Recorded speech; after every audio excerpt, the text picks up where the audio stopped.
प्रणाम हिंदुस्तान, आप देख रहे हैं इंडिया टाइम्स और मैं मनदीप पंडित। अभी हम हैं कांग्रेस भवन में।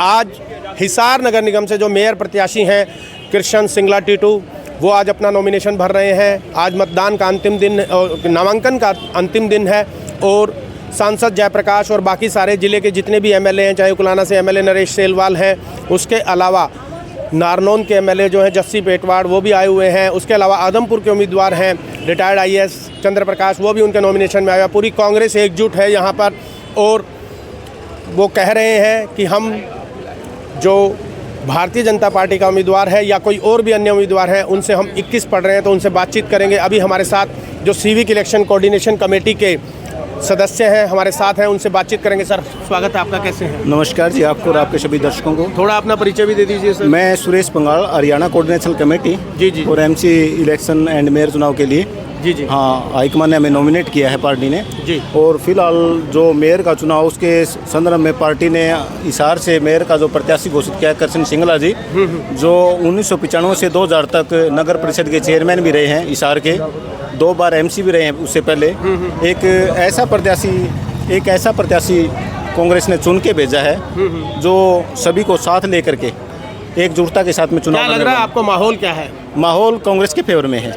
कांग्रेस के फेवर में। आपके जो एमएलए के प्रत्याशी थे यहाँ से रामनिवास राणा, वो भी आज़ाद उम्मीदवार के रूप में चुनाव लड़ने जा रहे हैं। क्या कांग्रेस की संभावनाओं पर विपरीत असर नहीं पड़ेगा? नहीं, देखिए ऐसी बात है, अब तक तो हमारे संदर्भ में कोई ऐसी चीज़ें नहीं आई हैं कि भाई रामनिवास राणा जी चुनाव लड़ रहे हैं। यदि लड़ रहे हैं तो वो उनका व्यक्तिगत चुनाव है।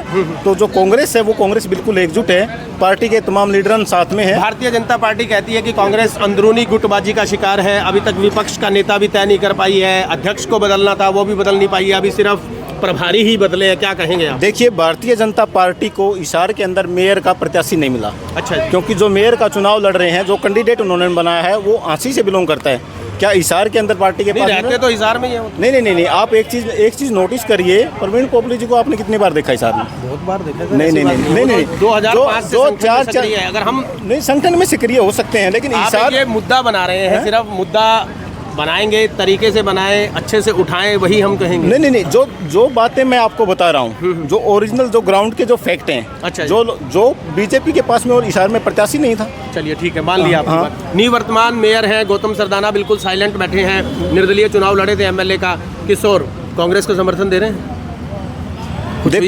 देखो हमारा जो कार्य है, कांग्रेस एकजुटता के साथ में चुनाव लड़ने का काम कर रहे हैं। हमारे साथ में पंजाबी समुदाय भी है, बनिया समुदाय, 36 बिरादरी की कम्युनिटी कांग्रेस के साथ में है, क्योंकि बीजेपी से आम जन परेशान है और हिसार नगर निगम को भ्रष्टाचार का अड्डा बन चुका है। चलिए ठीक है, आपकी बात मान लेते हैं, भ्रष्टाचार का अड्डा बन चुका है। कांग्रेस के फेवर में विधानसभा में सभी पूरा पत्रकार जगत, पूरे राजनीतिक पंडित बोल रहे थे। सिर्फ एक ये पत्रकार जो आपसे सवाल कर रहा है वो ये बोल रहा था कि बीजेपी की सरकार आएगी। लेकिन इतना पॉजिटिव माहौल होते हुए भी कांग्रेस सत्ता में नहीं आ पाई हरियाणा में, क्या कारण समझते? देखिए, भारतीय जनता पार्टी छल कपट और जो ईवीएम की जो पॉलिटिक्स करती है, उसकी वजह से उन्होंने हथकंडे अपना करके एक सरकार लाने का काम किया। ईवीएम तो कर्नाटक में भी थी, ईवीएम हिमाचल प्रदेश में भी थी, ईवीएम तेलंगाना में भी थी, वहाँ पर क्यों नहीं? जब आप जीत जाते हैं तो ईवीएम को सही बताते हैं और जब हार जाते हैं देखिए देखिए पत्रकार महोदय, एक सच्चाई हमें स्वीकार करनी होगी और वो सच्चाई ये है, जहाँ जाके आप आंकड़े निकालोगे, जहाँ जाके अब देखिए दिल्ली में 48, हरियाणा में 48, वो चीज़ें नोटिस करने वाली हैं। हाँ बिल्कुल होता है, बिल्कुल। तो आप सुप्रीम कोर्ट गए होंगे, सुप्रीम कोर्ट जाएं, सुप्रीम कोर्ट तो नहीं, सुप्रीम कोर्ट न्याय करता है। चुनाव आयोग की क्या पेटिशन आई थी पीछे, जो पेटिशन डाली गई थी, अब सर्वमित्र काम्बोज जी हैं हमारे प्रत्याशी, हाँ रानिया से प्रत्याशी हैं, उन्होंने रीचेकिंग का डाला तो क्या था, चुनाव आयोग हक्का बक्का डाटा डिलीट कर दिया, सुप्रीम कोर्ट से फटकार पड़ी बाकायदा। तो वहाँ पर तो बीजेपी नहीं जीती। नहीं, चाहे कोई भी जीता हो, बीजेपी का मकसद क्या है भाई? उनका कैंडिडेट बिल्कुल जीरो तो हो सकता, साइड में किया उन्होंने कुछ, लेकिन है तो घपला। वो तो तीसरे चौथे नंबर पे आए हैं, हाँ, हरियाणा के अंदर। नहीं, किसी वहाँ पे तो आप घपला तो नहीं करते। नहीं, एक बात बताओ फिर, चुनाव आयोग ने अपना करियर कहाँ पे किया, ये बताइए मेरे को।